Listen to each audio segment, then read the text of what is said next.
ముందుగా వెంకటరెడ్డి గారు ఏమంటారు పోలీసులకు సంబంధించినటువంటి అంశానికి? లేదంటే ఒక పాయింట్ ఇప్పుడు మా మీద విమర్శలు చేస్తా మేమేదో పోలీసులను అడ్డం పెట్టుకొని వైఫల్యం చేసాం, వాళ్ళ మీటింగ్ ని విఫలం చేసామని చెప్పి వాళ్ళే చెప్తున్నారు. అంటే వాళ్ళ మీటింగ్ విఫలం అయిందని వాళ్ళు ఒప్పుకుంటూ మేము విఫలం చేసామంటున్నారు. కాబట్టి మా దగ్గర ఎందుకు ఉంటది అనేది మేము చెప్తున్నటువంటిది. రెండోది, ప్రధానమంత్రి గారి డయాస్ కాదు సార్, ఈవెన్ ముఖ్యమంత్రి గారి డయాస్ కూడా. ఎందుకంటే మేము కూడా మాకు సిద్ధం సభలకు అటెండ్ అయినప్పుడు నేను ఉన్నాం. మాకు మన అద్దంకి సంబంధించిన దాంట్లో ముఖ్యమంత్రి గారి రోలో ఎవరెవరు కూర్చోవాలనే దానికి ఈవెన్ స్టిక్కర్ అంటించేస్తారు ఆ చైర్ కి. అక్కడ ఎవరు కూర్చోవాలి, ముఖ్యమంత్రి గారి పక్కన పలానా అద్దంకి నియోజకవర్గ ఇన్ఛార్జ్ అవతల పక్క జిల్లా మంత్రి, అవతల పక్క ఇంకో మంత్రి, అలా స్టిక్కర్లు అంటించుంటారు. ఈవెన్ ప్రధానమంత్రి గారి డయాస్ ఉన్నప్పుడు కూడా ఏంటంటే ఎవరెవరు డయాస్ మీద ఉండాలి అనే దాని మీద ఒక వన్ డే 2 days ముందే పిఎం ఆఫీస్కి వెళ్తుంది. పిఎం ఆఫీస్ నుంచి వస్తుంది మళ్ళీ వాళ్ళకి అప్రూవల్ ఎవరెవరు కూర్చోవాలని. ఎవరు పడితే వేరే వాళ్ళు ఎక్కడానికి ఉండదు, దిగటానికి ఉండదు. ఈవెన్ ముఖ్యమంత్రి గారికి సంబంధించి కూడా డయాస్ మీద ఎవరు కూర్చోవాలనే దాని మీద ముందు ఆల్రెడీ ఉంటది, షెడ్యూల్ ఉంటుంది.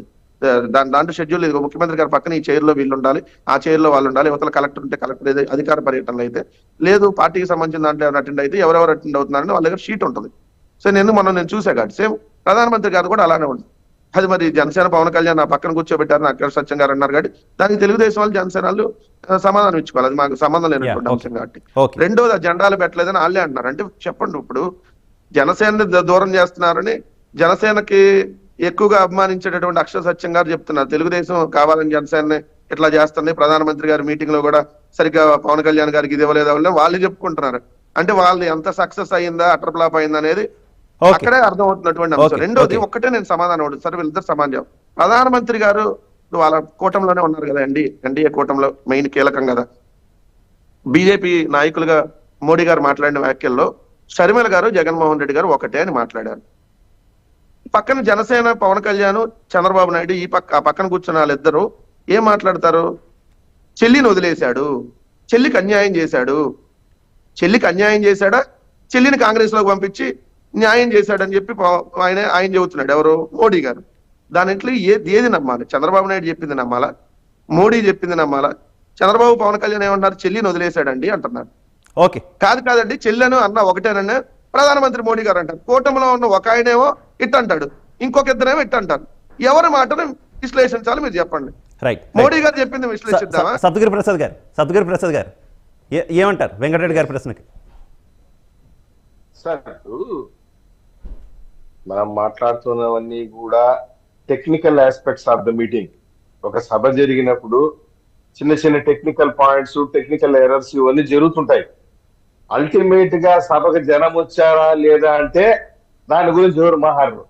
జనం ఉప్పొంగింది, జనం పోటెత్తిందంటే దాని గురించి ఎవరు డిస్కస్ చేయరు. మైక్ సరిగా పనిచేయలేదనేసి మేమన్నామని. ఇప్పుడు సింపుల్ గా ఒక క్వశ్చన్ అడుగుతాను సార్. సాక్షాత్ ప్రధానమంత్రి గారు పాల్గొన్న సభలో 11 నిమిషాలు విద్యుత్ సరఫరా ఆగిపోయింది. మీ మైక్ మ్యూట్లోకి వెళ్ళింది ప్రసాద్ గారు, మీ మైక్ మ్యూట్లోకి వెళ్ళింది. ప్రసాద్ గారు ఒకసారి మీ మైక్ మ్యూట్లోకి వెళ్ళింది, చూసుకోవాలి ప్లీజ్. మీ మైక్ మ్యూట్ లో ఉందండి. ప్రసాద్ గారు మీ ఆడియో మ్యూట్లోకి వెళ్ళిపోయింది, ఒకసారి చూసుకోండి ప్లీజ్. సత్యగిరి ప్రసాద్ గారు, please continue. Can you hear me? Yeah, continue. Can you hear me? Okay, continue please. Hello. Yes. Continue please continue Prasad గారు. రైట్ దాసర్ కిరణ్ గారు, షో గారు చెప్పండి. మీ